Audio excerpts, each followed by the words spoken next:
It'd be tough to find a piece of DC Comics media after 1992 that hasn't been majorly influenced by Batman the Animated Series. It went well beyond its generation because it took the best elements of every era of Batman and brought it all under one banner, giving something accessible and familiar to anyone who is a fan of the character. Batman premiered on Fox Kids in September 1992, created by artist Bruce Timm and writer Paul Dini, who were both heavily involved in bringing to life the entire DC animated universe, along with the various games and comic book offshoots.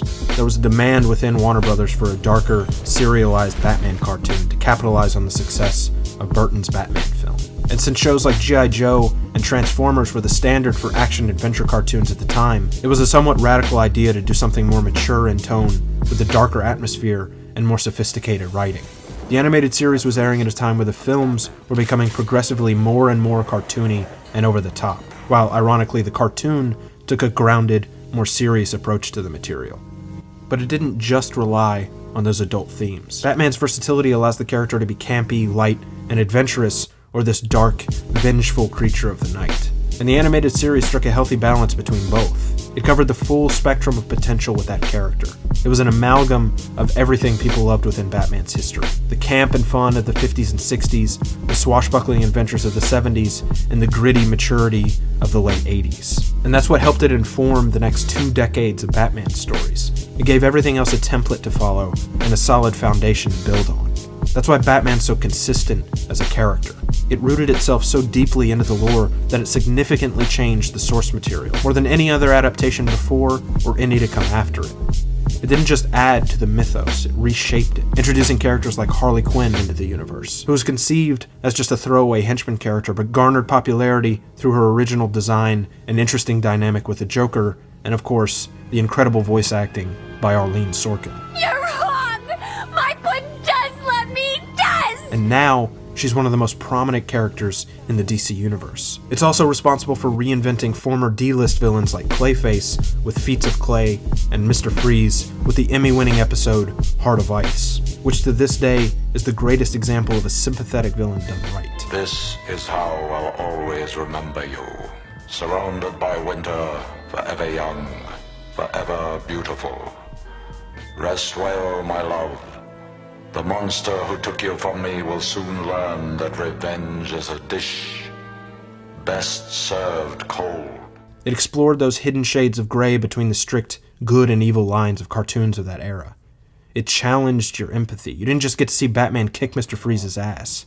You had to experience that heartbreak and that cold sorrow. Understanding the rogues gave you a greater insight into Batman's psyche, and you realize he's not just trying to beat supervillains. He's trying to save these victims of mental illness and obsession. Heart of Ice worked so well that it became an integral part of Freeze's character across the comics, the games, and even Joel Schumacher took a crack at adapting it with Batman and Robin.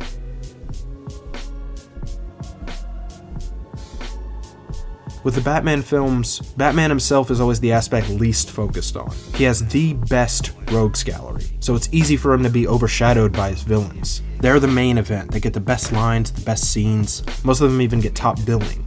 But the animated series was able to take its time and really delve deep into Batman and the life of Bruce Wayne. And a big part of the exploration was done through the performances. The voices of Kevin Conroy's Batman and Mark Hamill's Joker have become the default voices in my head anytime I read dialogue from those characters. They gave life to that text like no one else could. Conroy's Batman is commanding and authoritative. He's not some snarling psychopath when he's in the cowl. Where's the trigger? Vengeance. I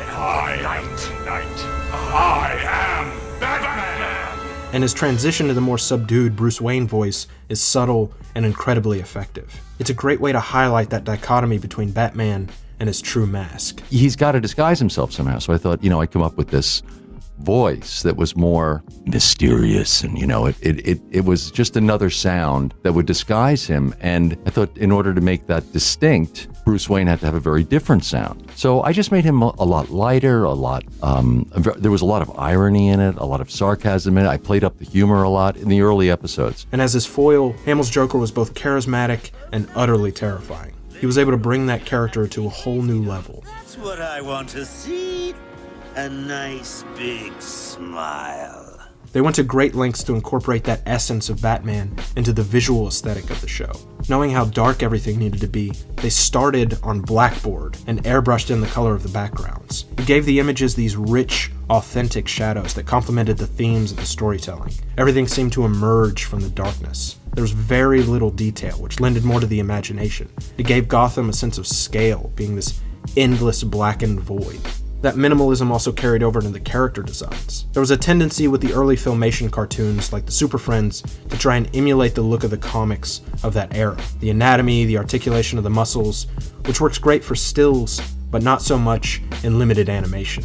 Everything ends up looking stiff and artificial. Tim took a much more simplified approach to the character designs, allowing for more fluidity in the movement, prioritizing expression over realism.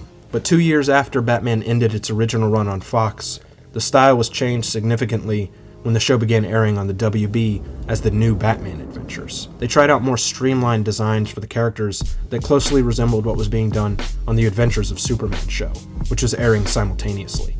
Tim didn't want his characters to be bound to the model sheet, and redesigning the universe every few years helped keep it fresh and reflected the house style of the rest of the animated universe. These cartoons are over 20 years old now, and there isn't a hint of anachronism to them. They're as timeless as the Fleischer Superman serials. This was a show that truly respected the source material, and had a great love and understanding of the characters and that world. And it's not just one of the best portrayals of Batman, it's one of the best pieces of animation of all time.